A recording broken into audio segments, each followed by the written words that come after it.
මේ ගිවිසුමේ අන්තර්ගතය වහාම හෙළිදරව් කරන ලෙස අපි ජාතික ජනබලවේගයේ රජයට බල කරමු. මේ ඉන්දියානු සාගරයේ මිලිටරිකරණයෙන් මුදවා ගැනීමට බලමුළු තර කළ යුතුයි. සෞඛ්‍ය ශාස්ත්‍රය ආවරණය කරන ගිවිසුම් අත්සන් කෙරුවා. විද්‍යුත් හැඳුනුම්පත් නවාකාරයක හැඳුනුම්පත් නිර්මාණය කිරීම පිළිබඳ ශ්‍රී ලංකාවට මේ දේවල් පිළිබඳ ගිවිසුම් වලට එළඹුණා.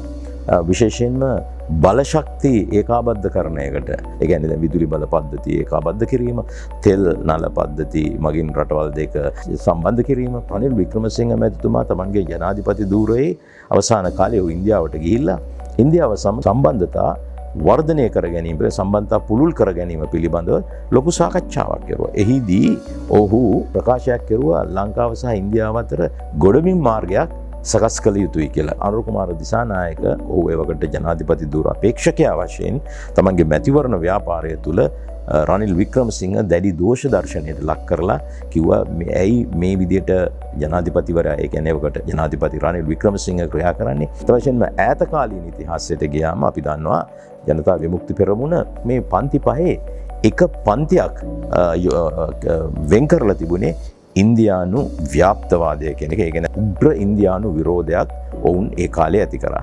මේ ගිවිසුමේ අන්තර්ගතය වහාම හෙළිදරව් කරන ලෙස අපි ජාතික ජනබලවේගයේ රජයට බල කරමු, බල කර සිටිනවා.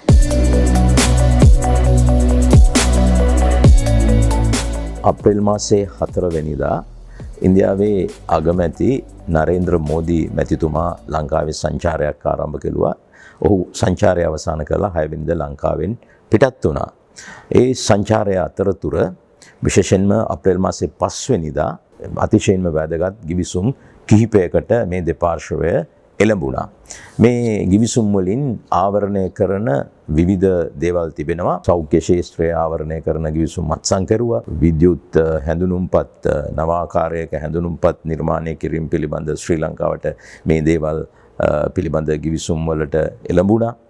විශේෂයෙන්ම බලශක්ති ඒකාබද්ධකරණයකට, බලශක්තියේ සමස්ත සෑම අංශයක්ම ආවරණය වන ආකාරයට, ඒ කියන්නේ දැන් විදුලි බල පද්ධතිය ඒකාබද්ධ කිරීම, තෙල් නල පද්ධති මගින් රටවල් දෙක සම්බන්ධ කිරීම, ඊළඟට තිරිකුණාමලයේ තෙල් ටැංකි ශ්‍රී ලංකාව, ඉන්දියාව සහ එක්සත් අරාබි එමිරාජය කියන පාර්ශ්ව තුන විසින් එක්සත්ව සංවර්ධනය කිරීම, මේ ආදි වශයෙන් සාම්පූර් විදුලි බලාගාරය බලශක්තියේ සෑම ශාස්ත්‍රයක්ම ආවරණය වන ආකාරයේ විශාල සම්බන්ධතාවයක් ඇති කරගන්නට කරුණු මේ ගිවිසුම් වලට අත්සන් ලැබුණා. රනිල් වික්‍රමසිංහ මැතිතුමා තමන්ගේ ජනාධිපති ධූරයේ අවසාන කාලයේ ඉන්දියාවට ගිහිල්ලා ඉන්දියාව සම්බන්ධතා වර්ධනය කර ගැනීම, සම්බන්ධතා පුළුල් කර ගැනීම පිළිබඳව ලොකු සාකච්ඡාවක් කෙරුවා. එහිදී ඔහු ප්‍රකාශයක් කෙරුවා ලංකාව සහ ඉන්දියාව අතර ගොඩබිම් මාර්ගයක් සකස් කළ යුතුයි කියලා. ඊළඟට ඔහු එහිදී ප්‍රකාශයක් කෙරුවා ලංකාව සහ ඉන්දියාව අතර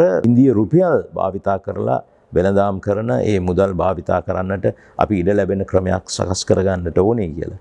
ඔහු එහිදී යෝජනාවක් කරා අර නවීන හැඳුනුම්පතක් නිර්මාණය කිරීමටත් ඒ හැඳුනුම්පත සකස් කිරීම සඳහා ඉන්දියාවේ ආධාර අවශ්‍යයි කියලා ඒ විදිහට ඔහු එහෙම අදහසක් ඉදිරිපත් කෙරුවා. එයාගේ සංස්කෘතික සම්බන්ධකම් වැඩි කරන්නට ඔහු කරුණු ඉදිරිපත් කෙරුවා.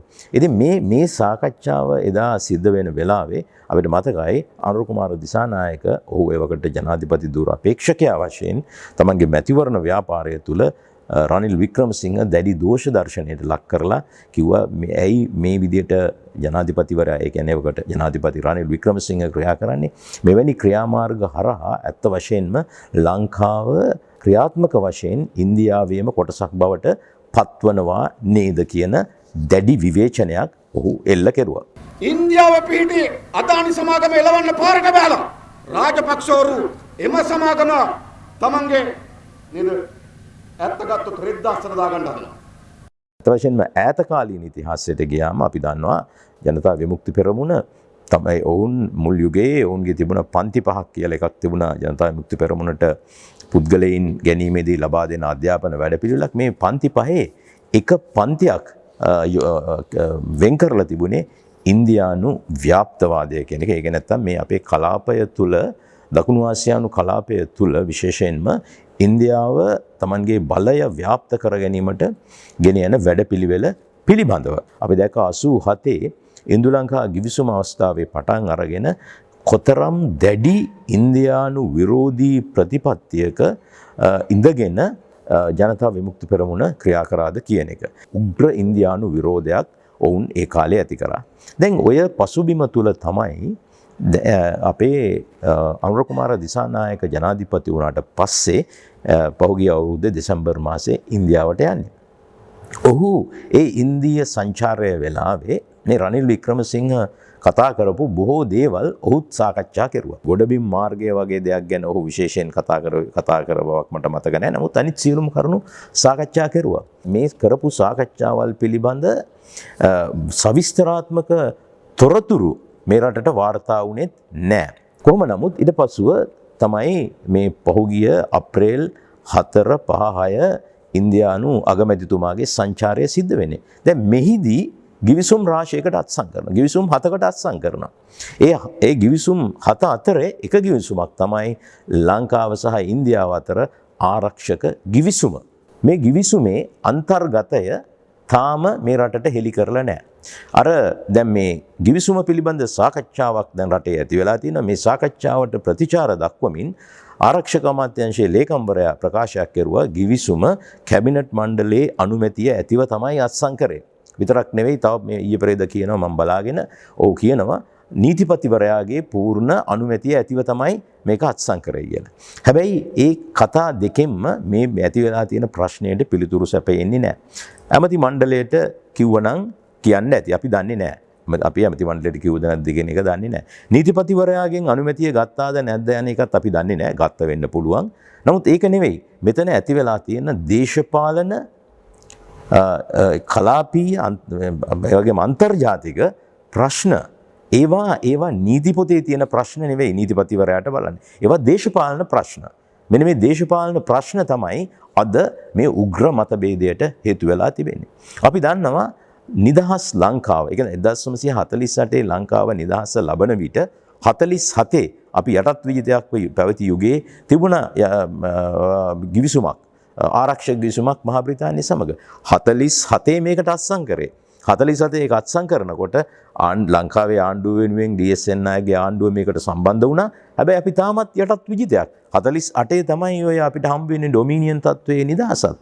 එතකොට මේක දැන් DSN නායකගෙන් පස්සේ බණ්ඩාරනායක මහත්තයා පසු කාලීනව බණ්ඩාරනායක මහත්තයා 56 බලයටපත් වුණාට පස්සේ 57 වන විට ඒ පැවතුණු ආරක්ෂක ගිවිසුම සම්පූර්ණයෙන්ම ඉවත් කරලා දාන්න ඔහු කටයුතු කෙරුවා. එදා සිට දැන් මේ ගත වෙච්ච ඒ වසර ගණනාව තුල දශක ගණනාව තුල ලංකාව දිගින් දිගටම අනුගමනය කරමින් ඉන්නේ නොබැඳි විදේශ ප්‍රතිපත්තියක්. අපි නොබැඳි විදේශ ප්‍රතිපත්තියක් අනුගමනය කරන විතරක් නෙමෙයි නොබැඳි විදේශ ප්‍රතිපත්තිය වෙනුවෙන් පෙනී හිටින ලෝකයේ ඊ타ත්ම කීර්තිමත් රටක් හැටියටත් ලංකාව විශාල රටක් නුනත් අතිශයින් බල සම්පන්න රටක් නුනත් ලංකාවට ඊ타ත්ම ගෞරවයක් තිබුණා මේ පහුගිය කාලය පුරා අපේ රටවල් ක්‍රියා කරපු ආකාරය නිසා. නමුත් දැන් මේ ඉන්දියාව හා ලංකාව අතර අත්සන් තැබුණු මේ ගිවිසුම හරහා අලුතින් තත්වයක් ඇති වෙනවා. මේ ගිවිසුම අත්සන් තැබෙන්නේ මොන වගේ පසුබිමකද?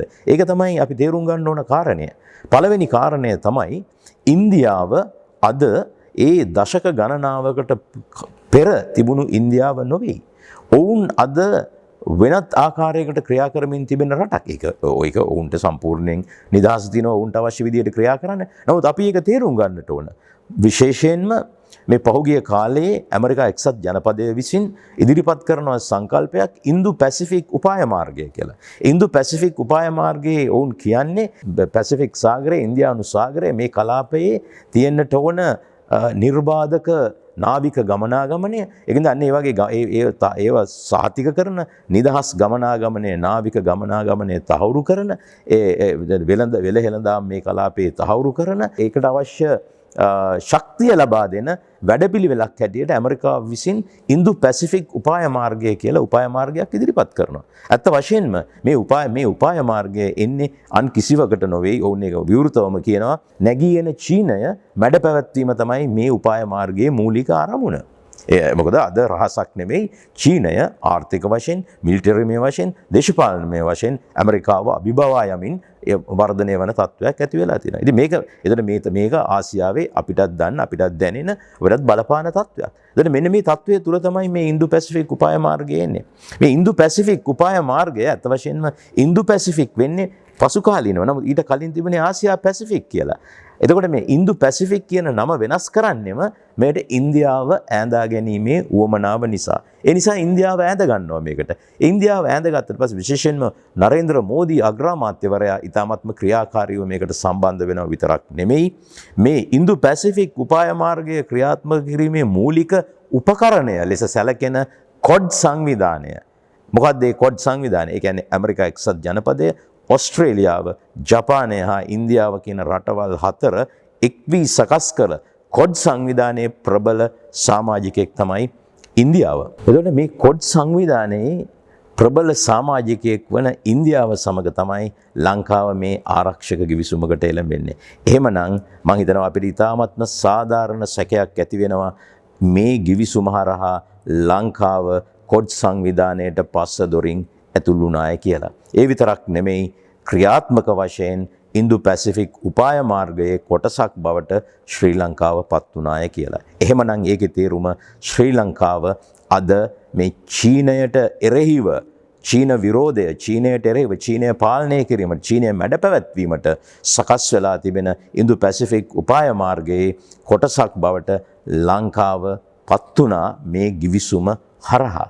ඉතින් අන්න ඒ ආකාරයේ පරිවර්තනයකට ලංකාව අන්න ඒ ආකාරයේ කටයුත්තකට දායක කරන්නට මේ ජාතික ජනබලවේගයේ රජය ක්‍රියා කිරීම කොතරම් ඥානාන්විතද, කොතරම් යුක්ති සහගතද, කොතරම් නිවැරදිද, මේ අනාගතයට කෙසේ බලපාවිද කියන කරුණු තමයි මම හිතන්නේ අපි කල්පනා කරන්නට ඕන. එතකොට ඒ අනුව මට කියන්නට තිබෙනවා මූලික කාරණාවල් කිහිපයක්.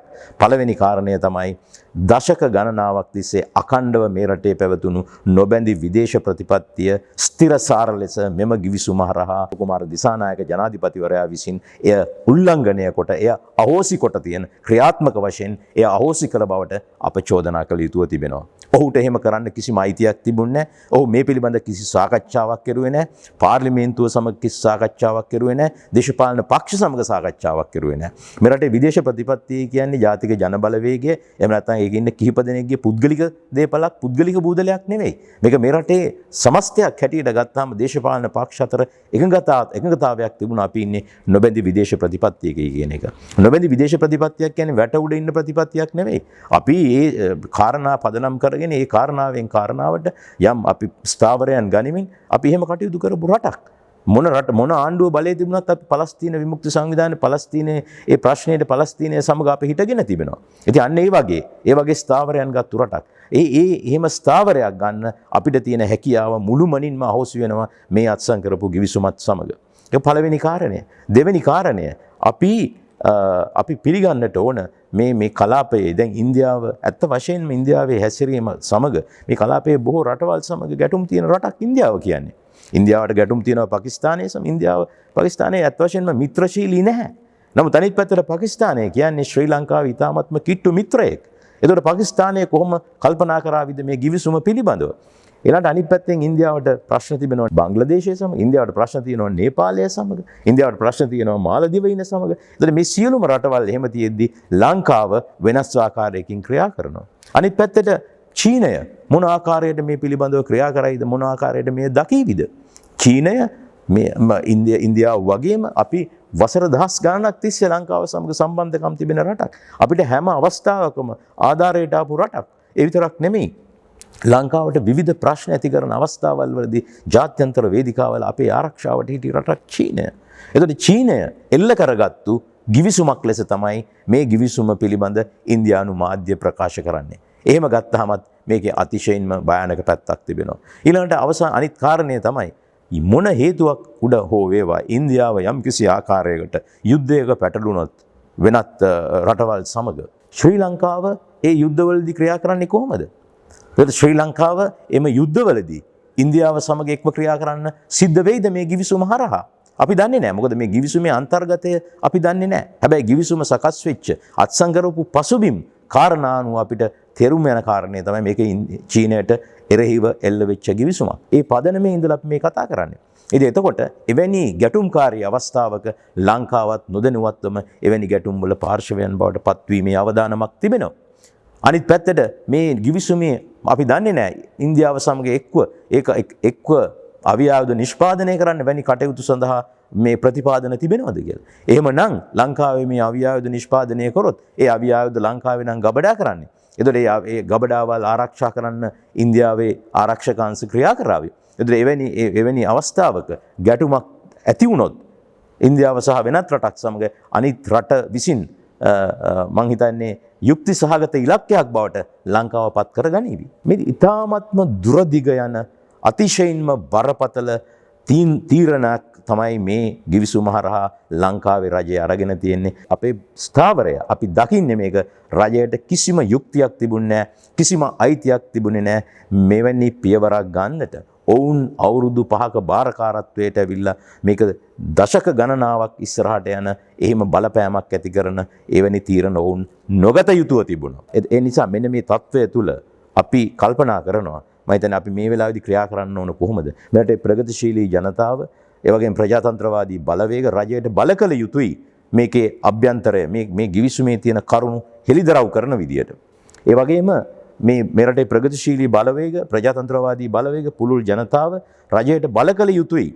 ඉන්දියානු සාගරය සාමකලාපයක් කිරීමට මීට වසර ගණනාවකට ප්‍රථම ගෙනාපු යෝජනාව නැවත බලගන්වලා මේ ඉන්දියානු සාගරයේ මිලිටරිකරණයෙන් මුදවා ගැනීමට බලමුළු තර කළ යුතුයි. මොකද මෙන්න මේක එක අවදානමක්. ගිවිසුම හරහා මතුවිය හැකි එක තත්වයක් තමයි මේක. අපි එක පැත්තකින් ඉන්දියානු සාගරයේ සාමකලාපයක් කරන්නට යෝජනා කරලා තියෙද්දි ඉන්දියානු සාගරයේ අසල්වැසි රටවල් දෙකක් හැටියට අපේ රටවල් දෙක යුද ගිවිසුමකට යාම ඇත්ත වශයෙන්ම එක්තරා ආකාරයකට ඉන්දියානු සාගරයේ මිලිටරිකරණයට ලක් කිරීමට කරන උදව්වක් වගේම ඉන්දියානු සාගරයේ සාමකලාප යෝජනාවට පටහැනිව යාමක් විදියටත් ඇතැම් පිරිස් දකින්නට පුළුවන්. ශීතල යුද්ධය දැන් නැවත වතාවක් ඇමරිකා එක්සත් ජනපදයත් චීනයත් අතර මේ මතුවෙමින් තිබෙන ශීතල යුද්ධයට විරුද්ධ වෙමින් අධිරාජ්‍යවාදී යුද්ධවලට විරුද්ධව ක්‍රියා කළ යුතුව තිබෙනවා මෙරටේ සමස්ත ප්‍රගතිශීලී හා දේශප්‍රේමී ඒ වගේම ප්‍රජාතන්ත්‍රවාදී බලවේග. මේ ගිවිසුමේ අන්තර්ගතය වහාම හෙළිදරව් කරන ලෙස අපි ජාතික ජනබලවේගයේ රජයට බල කර සිටිනවා.